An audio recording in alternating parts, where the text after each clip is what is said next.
Quero dar as boas-vindas a todos vocês que nos sintonizam via internet em todo o planeta. Eu recebo que os olhos do teu entendimento já foram iluminados, que tua confissão melhorou e, por consequência, as bênçãos de Deus estão se manifestando em tua vida. Eu recebo que a cobertura de anjos cobre todos vocês e que esta palavra será levada por todos vocês a outras pessoas. Abençoadas, abençoados. É um privilégio, uma vez mais, né, a gente poder estar aqui. Hoje, esse tema, os olhos naturais e os olhos espirituais. Eu estava conversando, né, de manhã, tomando um café, conversando com a minha sogra, que você sabe que está aqui em casa, nos ajudando, não, fazendo tudo, aqui em casa, na recuperação da minha esposa, graças a Deus pela vida dela.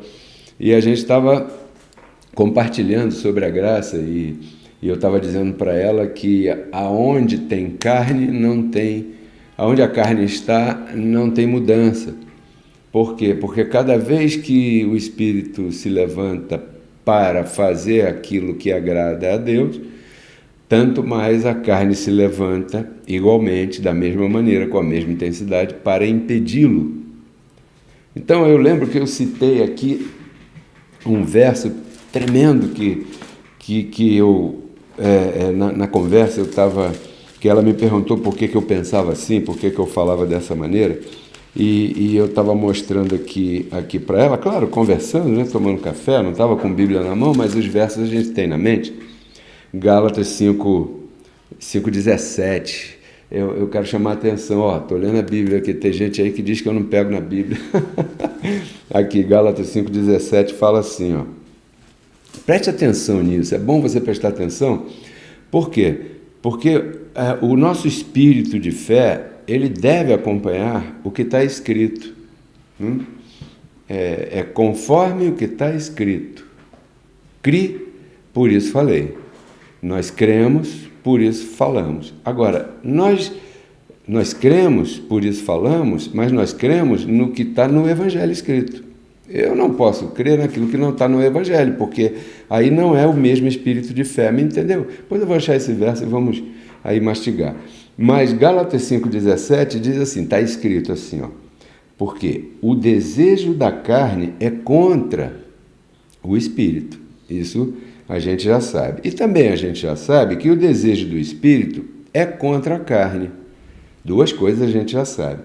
Terceira coisa que a gente já sabe, e estes são opostos entre si. A gente já sabe. Mas agora vem um adendo, um apêndice aqui, né, que essa semana eu estou com um apêndice na mente. Tem aqui uma vírgula e tem um final antes do ponto, que a gente deve prestar máxima atenção. O que é? Para que não façais o que quereis. Ou seja, eu quero alguma coisa, mas para o que eu não faça aquilo que eu quero, então a carne se levanta. Quer dizer que a carne é o grande opositor da vontade de Deus que está em mim.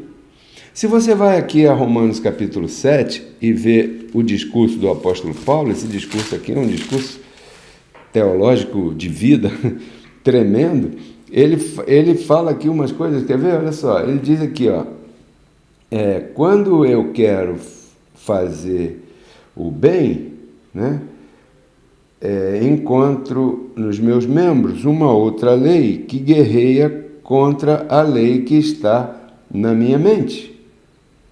Então, por isso, eu não consigo fazer o bem que eu quero. Não é que eu vá fazer só o que é errado ou mal, não. É que muitas vezes eu não vou conseguir fazer o que é correto. E quando a gente falha, a gente sofre. Quando a gente comete erros, a gente sofre, sim ou não? Aí é que entra aqui o consolo da palavra. É por isso que existe o Evangelho. O Evangelho não é para outra coisa. O Evangelho é para levantar o caído. Mas quando é que eu estou caído? Quando eu quero fazer o que é correto, sei o que é correto, sei que devo fazer o que é correto, mas não consigo. Ou seja, há em mim uma força enorme que não deixa eu fazer o que eu quero. O que eu quero? Eu quero fazer o que é correto. Mas essa força enorme em mim, ela está levantada para não deixar com que eu faça o que eu quero fazer, que é agradar a Deus, como está em Gálatas 5,17. Para que não façais o que quereis, aí está a carne. Por quê? Porque você quer agradar a Deus. Por isso é que Paulo fala aqui, né? Ele diz aqui, deixa eu achar exatamente esse verso aqui que está em Romanos capítulo 7. Ele diz aqui,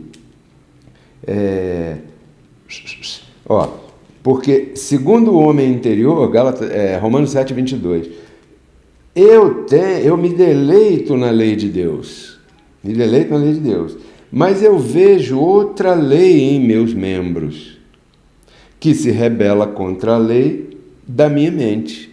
Ou seja, a lei que está na minha mente é a lei do Espírito de vida, né? Então é isso que eu quero fazer. Eu quero viver corretamente, acertando todo o tempo.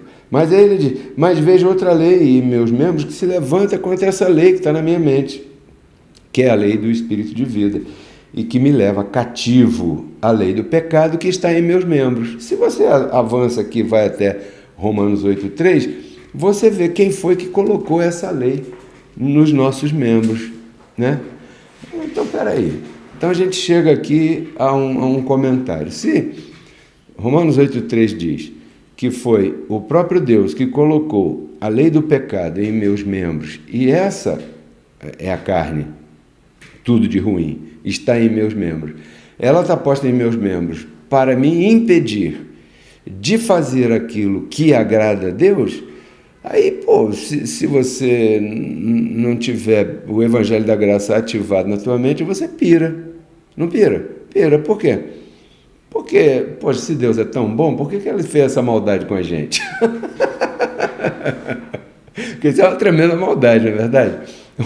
Você tem no teu espírito, na tua mente, a vontade, a lei do Espírito de vida que te leva, né, o desejo é agradar a Deus. Mas, ao mesmo tempo, você tem uma outra lei diferente que está nos teus membros, colocado pelo mesmo patrão, que se levanta contra essa lei que está na tua mente para não deixar você fazer o que você quer fazer.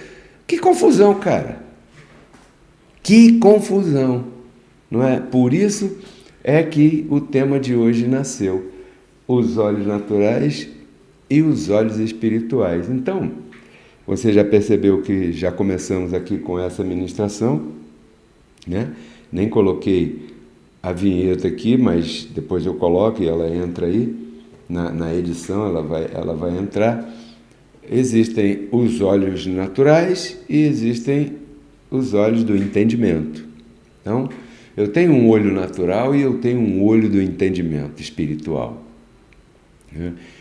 O meu olho natural, ele funciona através da minha mente natural. Não se esqueça de que nós temos duas identidades, sim ou não? Nós temos a identidade adâmica, que é a identidade carnal, né? A carne. Nós temos na carne a mente natural, a mente carnal, que não pode considerar as coisas do espírito. Ela não pode, porque ela é limitada ao mundo carnal, mas ela está em mim, né, também. E eu tenho o olho natural, né, que é o olho com o qual eu vejo aquilo que está aqui, fisicamente, visivelmente. Então, a identidade natural em mim, que Paulo às vezes chama de homem exterior, é uma identidade que se corrompe dia após dia. Por que ela se corrompe dia após dia? Tem que explicar por que ela se corrompe.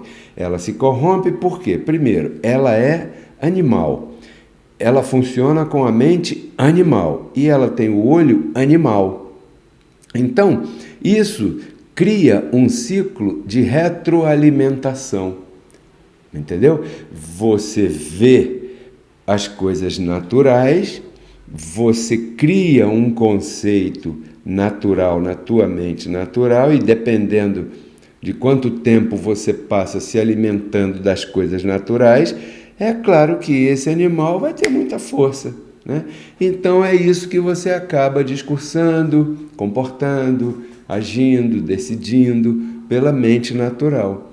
Mas, ao mesmo tempo, você tem a identidade espiritual, que tem a mente de Cristo e que tem os olhos do entendimento espiritual. Você vê, são 3 para lá e 3 para cá. São iguais, né? É claro que o natural um dia vai voltar ao pó e o espiritual é eterno. Mas, por enquanto, que é o que nos interessa, nós estamos convivendo na mesma casa, cara, que é esse vaso que Deus criou e colocou tudo isso dentro. Então, o dilema do ser humano reside aí. Por quê?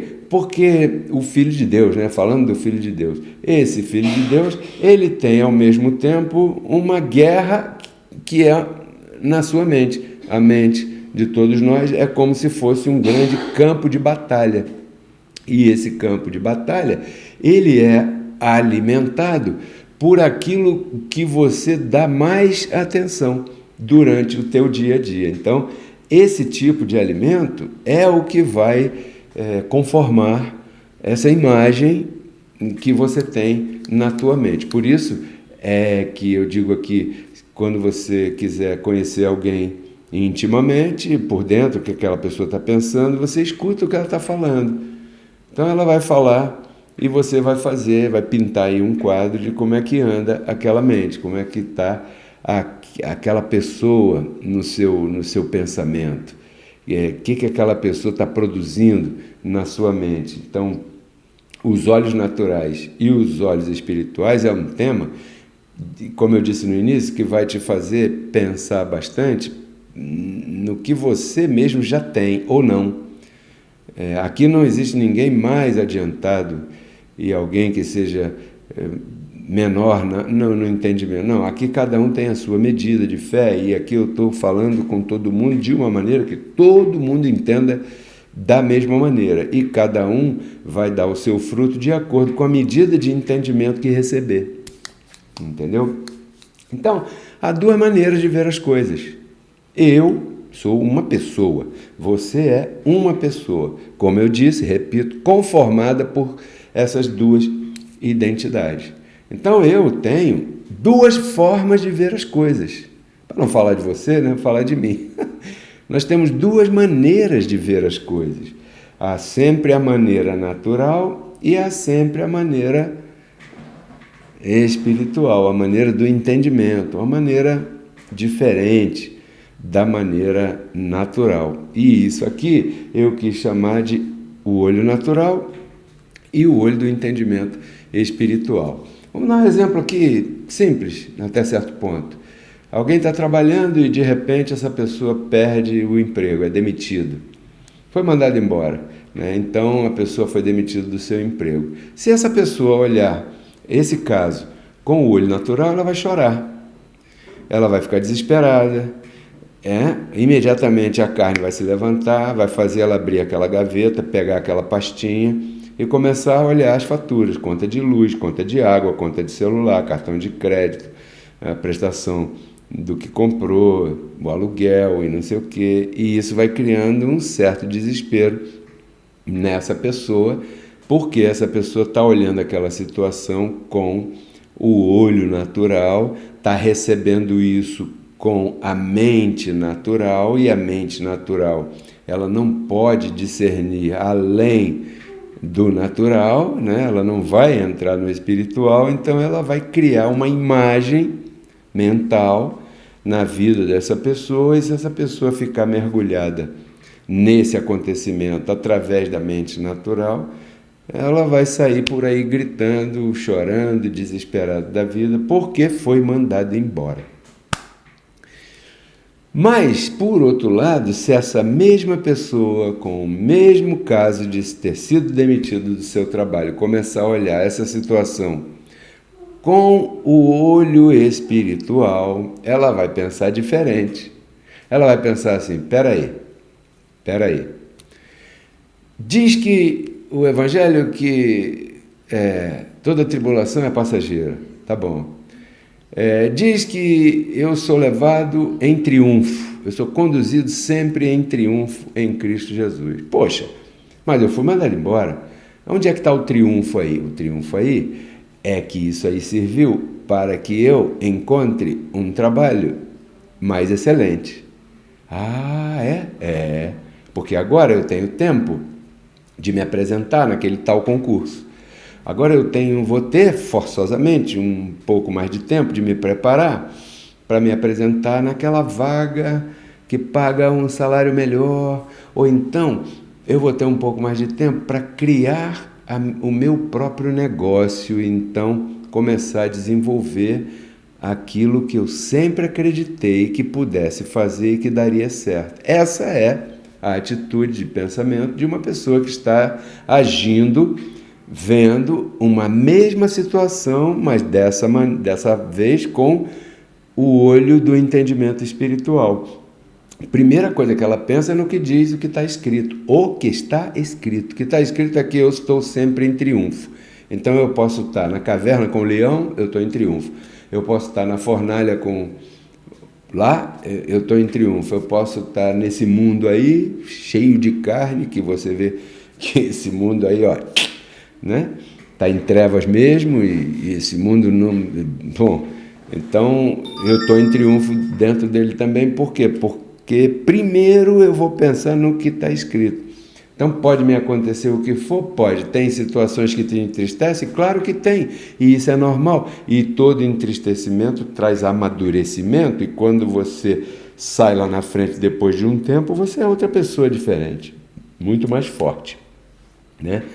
Aliás, a gente só aprende nesses momentos, porque aí você reflete, aí você pensa, aí você deduz aonde que você errou, já não faria aquilo que você fez novamente, vou consertar aquilo, vou tratar aquilo de outra forma, e você vai então crescendo. É para isso mesmo que serve o Evangelho da Graça, só para isso, mais nada. O Evangelho da Graça não é para a salvação do teu espírito, não é para outras coisas. O Evangelho da Graça é para você utilizar nesta vida, neste caminho que todos nós temos daqui até o nosso destino. O telefone está nervoso aqui, ó. Está mandando aqui mensagem, olha. Abençoado bispo, meu abraço, abraços a todos, estou assistindo, a Dolores, lá de Londrina, um abraço para ela. O Moisés está mandando um abraço aqui, disse que gostou muito do tema Fé é Imaginação. O Claudeci de Fortaleza está dizendo, boa noite, abençoado, ou seja, posso cantar assim? Deixa a carne me levar, a carne leva eu. E depois de cantar, deixa o Espírito me levar, o Espírito leva eu. Aí ri, kkk, e depois, por que sofrer? Exatamente. Então, se você já sabe que isso vai acontecer, diz aí o ditado que em guerra avisada ninguém leva tiro. Então, na conversa que eu estava tendo hoje de manhã com a minha sogra, estava dizendo que a gente já chega aqui vestido por um corpo de carne, mas já nasce chorando. A primeira coisa que o bebê faz quando sai do ventre da mulher é o quê? É chorar. Por quê? Porque para o bebê, eu te explico por quê. Hoje a gente estava conversando sobre isso. O bebê chora porque para ele é uma sensação horrorosa quando ele sai do ventre, porque é uma sensação que ele não experimentou. Imagina, o cara estava dentro do ventre da mulher, alimentado, aquecido, guardado, protegido, né? Ali tranquilinho, porque ele sente, ele está ali e sente, e chuta, né, às vezes e tudo. Quando ele sai do ventre da mulher, acontecem umas coisas estranhas, porque quando ele está ali dentro, ele não respira, você sabe disso, né? O seu pulmão está cheio de líquido, e esse líquido tem que sair, porque senão o ar não entra, né? Por isso que o neném tem que nascer primeiro com a cabeça para fora. Por quê? Porque o ombro tem que encolher assim e passar no aperto ali daquele espaço, né, da mulher, da vagina ali. Aquilo é apertado para o ombro. Imagina o ombro do bebê passando ali. Então, quando ele é apertado ali, imediatamente esse movimento é necessário para expulsar esse líquido que estava em seus pulmões enquanto ele estava 9 meses vivendo dentro da bolsa. Entendeu? Então, quando ele sai com o pulmão vazio. Aí o que ele faz? Faz assim, ó. Primeiro ar, primeiro oxigênio que entra naquele pulmão. Ele chora, o cara não aguenta, porque isso é horroroso. Ele não estava acostumado com isso, então Já brincando, hoje eu estava falando aqui e a minha esposa estava me explicando como é que isso funciona, porque eu não sei nada disso, ela sabe tudo isso.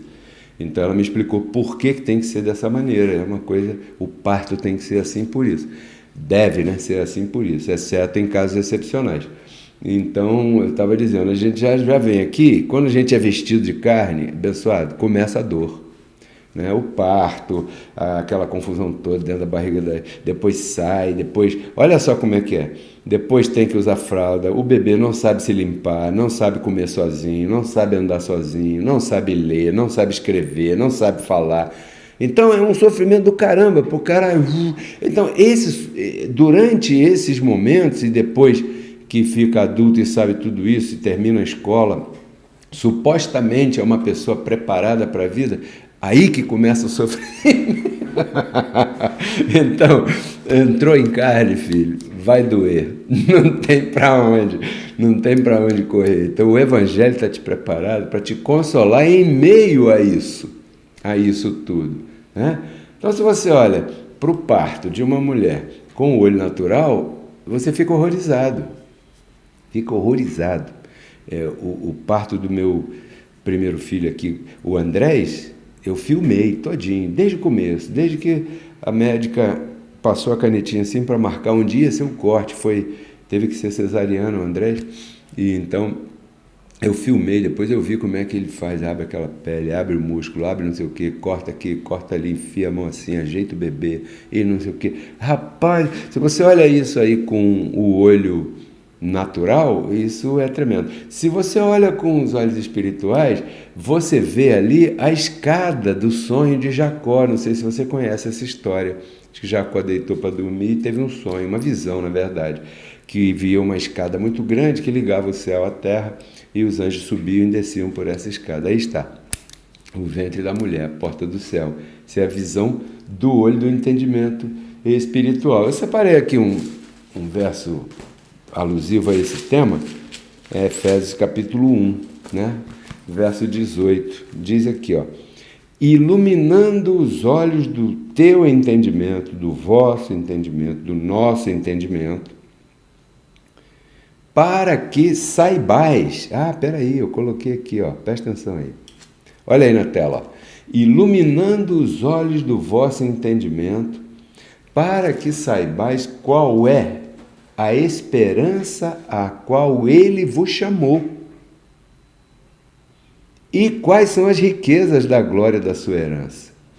Então, existe um motivo para o teu chamado, para a tua vinda aqui, para a tua habitação em carne. Existe um motivo para você estar aqui na Terra. Você não veio aqui, eu sou fruto do acaso, porque... sabe, minha mãe estava namorando com meu pai, aí acendeu aquele fogo, não puderam controlar e pimba na gorduchinha, e aí engravidou e eu vim assim meio que por acaso. Foi não, filho, foi nada por acaso. Tudo isso aí já estava escrito. E existe um objetivo, um motivo pelo qual você veio para cá. O que talvez você ainda não saiba é qual motivo é esse. Aqui Paulo falou esperança. O que você espera dos teus dias? Para que você veio aqui? Será que quando você morrer não vão dizer nada de você? Ela fazia comida gostosa. Esse cara, puxa, ele ensinava a jogar futebol bacana. Esse outro aí, ele era isso, era aquilo, que legal. E esse outro aqui? Esse aí não fez nada, ele veio para cá... encostado no barranco e que o mundo acabe em melar, que eu quero morrer doce, como eu já ouvi por aí. Então, todos nós temos um motivo pelo qual viemos para cá, mas você só percebe isso depois que teus olhos espirituais estão iluminados. Enquanto você anda por essa vida, olhando tudo com o olho natural, você só pensa em trabalhar, né, para receber, para ir no mercado, comprar comida, comer a comida, depois tem que jogar fora o resto da comida, e no outro dia tem que trabalhar para receber, para ir no mercado, para comprar comida, para jogar fora a comida, para ir trabalhar. É uma ciranda. Você conhece pessoas assim, eu tenho certeza disso. Agora, por outro lado, você está chamado já a entender a um outro nível de maturidade, que a tua vida não é só isso. Então, eu vou repetir aqui o verso na tua tela para eu poder ler mais fácil. Iluminando os olhos do vosso entendimento, para que saibais. Quer dizer que iluminar os olhos do entendimento tem um objetivo. Qual é o objetivo? Saber alguma coisa. Saber o que, Pedro Kelly? Saber para que ele te chamou. E qual é a esperança da tua vida. E aqui o apóstolo Paulo fala as riquezas da sua herança. Ou seja, nós temos uma herança que já nos foi dada, e essa herança não é para amanhã, não. A herança é para você viver aqui. O galardão é para cá. Ah, quando eu morrer eu vou ter galardão. Para que eu quero galardão depois que eu sair da carne? Que eu não tenho mais combate. O combate está aqui. O galardão tem que estar aqui. Eu preciso de armas para me defender aqui. Por quê? Porque o meu inimigo, o único inimigo e adversário que eu tenho, está aqui. Depois que eu sair desse corpo, dessa habitação humana e natural, eu não terei mais briga assim, inimigo. Eu vou lutar contra quem? Contra o diabo? Só se eu ressuscitasse o diabo, ele já morreu, pô. Então, o Evangelho é algo muito mais profundo e muito maior do que simplesmente dizer, eu sou abençoado. Não, peraí. Vamos parar para pensar que o Evangelho ele é mais profundo, ele é mais excelente. Ele está colocado para te apresentar as riquezas da herança que você tem. Né?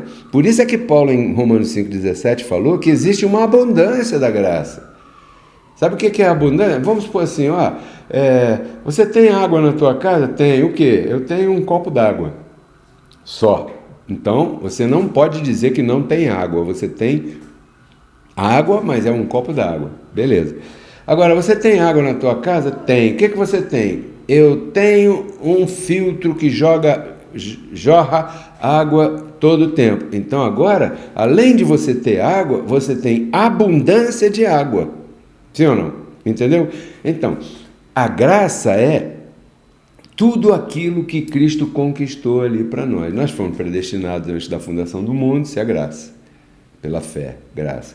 Depois, a redenção, né, que é em Cristo Jesus, que ele pagou o preço para essa separação do espírito e da carne, quer dizer, a minha carne, ela não pode manchar o meu espírito, ela pode atrapalhar a minha vida aqui. Então, eu tenho que cuidar disso aí.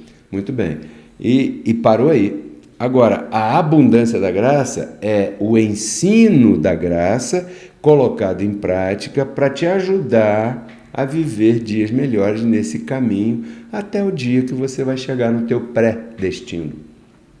Que o que foi predestinado em você foi chegar lá. Ser feliz ou não ser feliz depende muito de você, assim como ser gordo ou ser magro, depende de você, entendeu? Assim como comer muito ou beber muito, ou comer pouco ou beber pouco, isso depende da tua decisão. Aí você tem livre decisão. Você não tem livre decisão em chegar no destino, lá você vai chegar, de qualquer jeito. Pode ser que você chegue lá vomitado, como Jonas. Mas Jonas ia chegar porque ia chegar em Nínive, porque Deus disse, você vai para Nínive fazer e falar o que eu quero, ponto. E Jonas fugiu, né? Aí ele escolheu ou não escolheu entrar no navio? Escolheu. Comprou ou não comprou a passagem? Comprou. Pagou ou não pagou a passagem? Pagou. Se escondeu ou não se escondeu no porão do navio? O livro diz que ele se escondeu no porão do navio. Foi muito bem. Mas ele sabia que ele estava fugindo, sabia? Sabia. Tanto é que quando o barco começou a balançar, ele sentiu uma consciência e se disse assim, sou eu, cara. Sou eu que estou, eu estou errado aqui, vou fazer esse navio afundar. Né? Aí o que aconteceu? Diz o livro que ele chegou no destino, todo sujo, mas chegou. Então você vai chegar no teu pré-destino, porque isso foi te dado antes da fundação do mundo. Agora, como você vai chegar lá? Aí tem o Evangelho. O Evangelho te ajuda a chegar lá mais limpinho. Às vezes. Então, vamos voltar aqui no verso. Iluminando os olhos do vosso entendimento para que saibais qual é a tua esperança. Isso eu já bati muito, não vou repetir. O trabalho do apóstolo Paulo, que hoje eu estou copiando, imitando, exatamente isso que eu estou fazendo aqui, e você percebe, não era, como é que eu vou dizer, dar o peixe, ele ensinava a pescar. Por quê? Porque é muito mais excelente. Que depois que você aprende a pescar, você mesmo pesca o teu peixe, sim ou não? Então, Paulo diz assim: quando eu ouvi falar de vocês, eu fiquei feliz. E comecei a orar ao meu Deus para que iluminasse seus olhos do entendimento, para que vocês saibam qual é o objetivo real da grandeza do Evangelho, para que vocês não fiquem no mimimi das discussões bobas, se Jesus já voltou, se não voltou, né? Porque havia essa discussão lá. Eu estou falando de Paulo, não estou falando de agora não. Demas, né? Alexandre, o lanterneiro,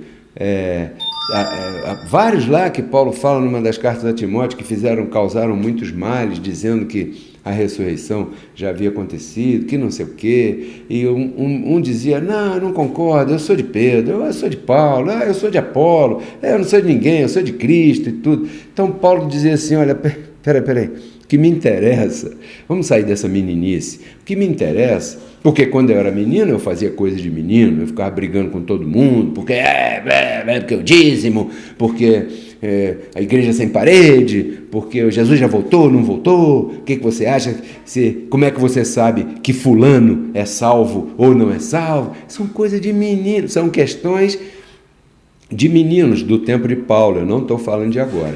Então, Paulo disse assim, olha, o que me interessa é que Cristo seja pregado, seja por peleja, contenda, ciúme, inveja, não importa. O que importa é que Cristo seja pregado. E quando ele fala isso, ele está falando do Cristo ressuscitado, não é o de Nazaré, não.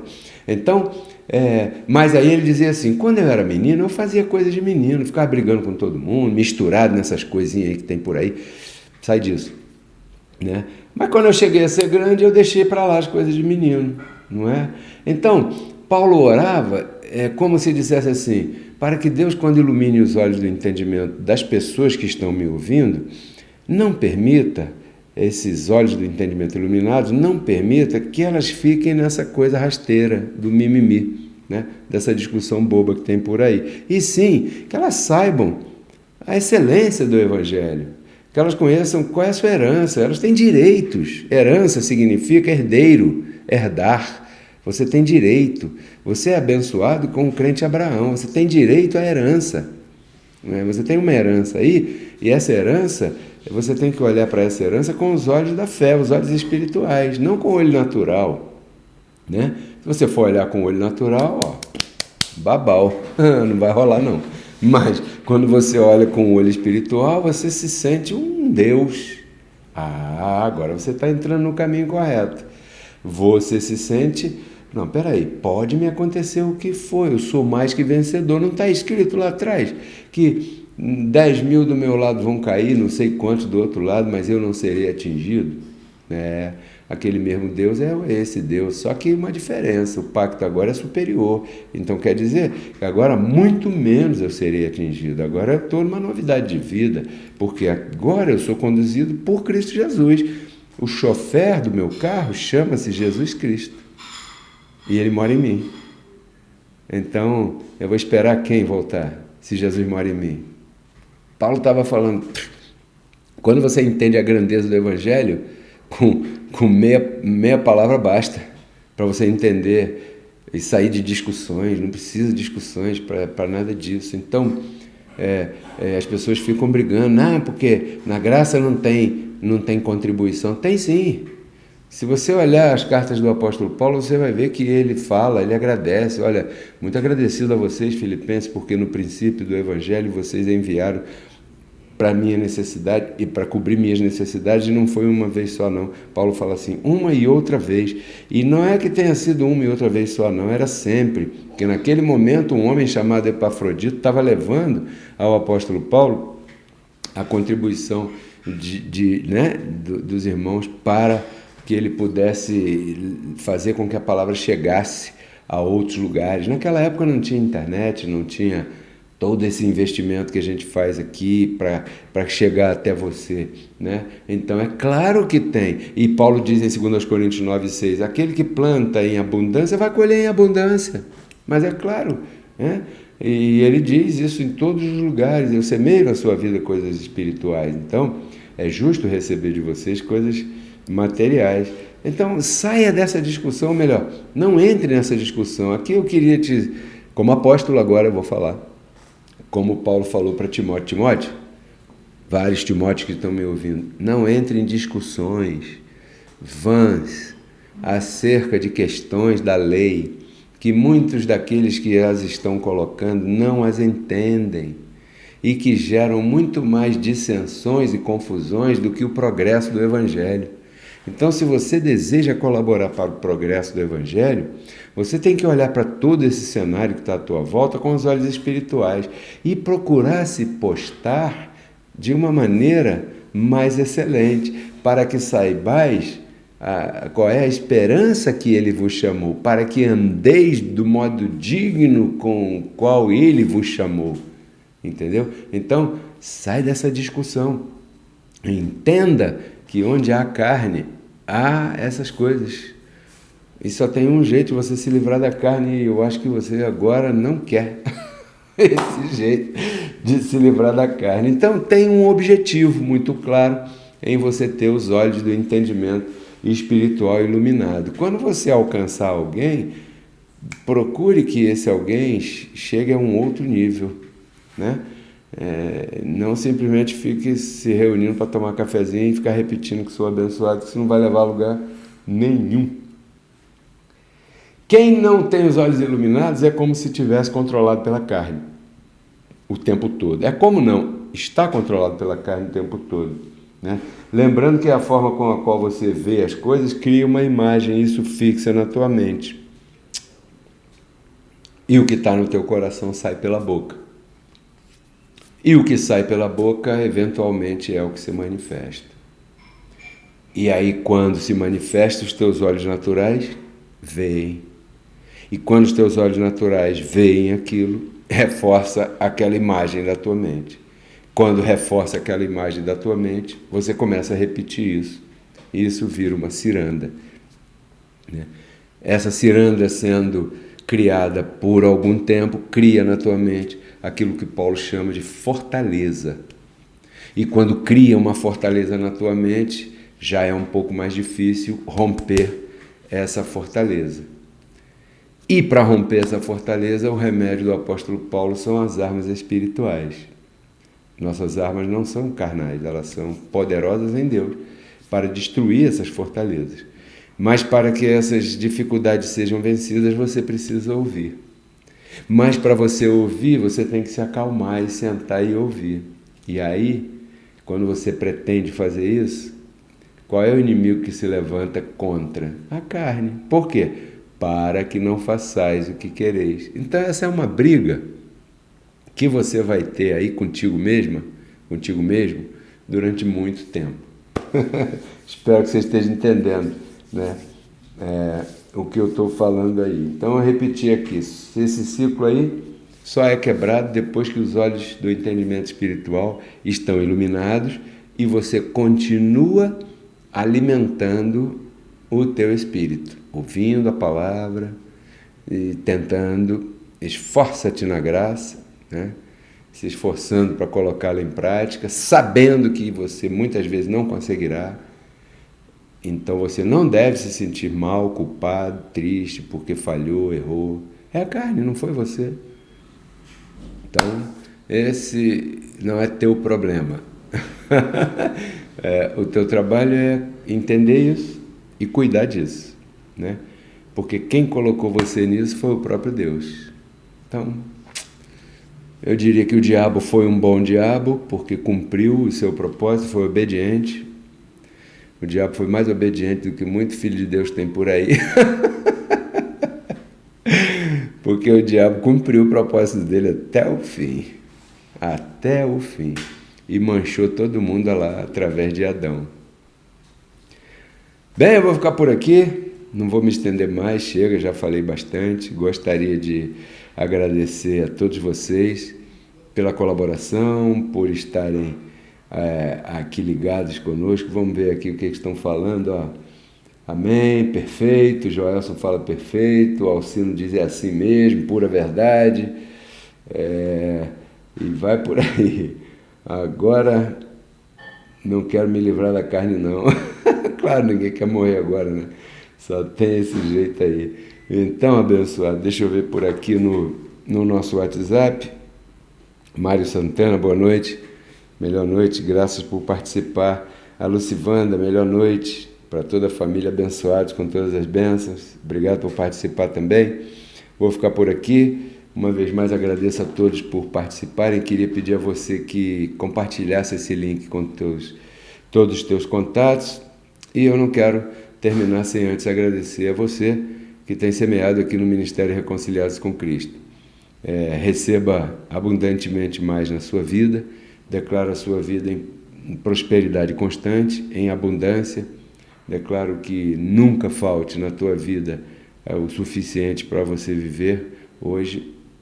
Só semeie daquilo que é para semear, porque diz o Evangelho da Graça que Deus dá semente a quem semeia e pão para comer. Então a semente não é para comer, é para semear. E o pão não é para semear, é para comer. Então cada coisa no seu lugar. Aí estão nossos códigos Pix, que você pode enviar a tua semente para qualquer um desses códigos. E eu te agradeço em nome da Família da Fé e em nome do Ministério Reconciliados com Cristo, declarando o melhor de Deus na tua vida.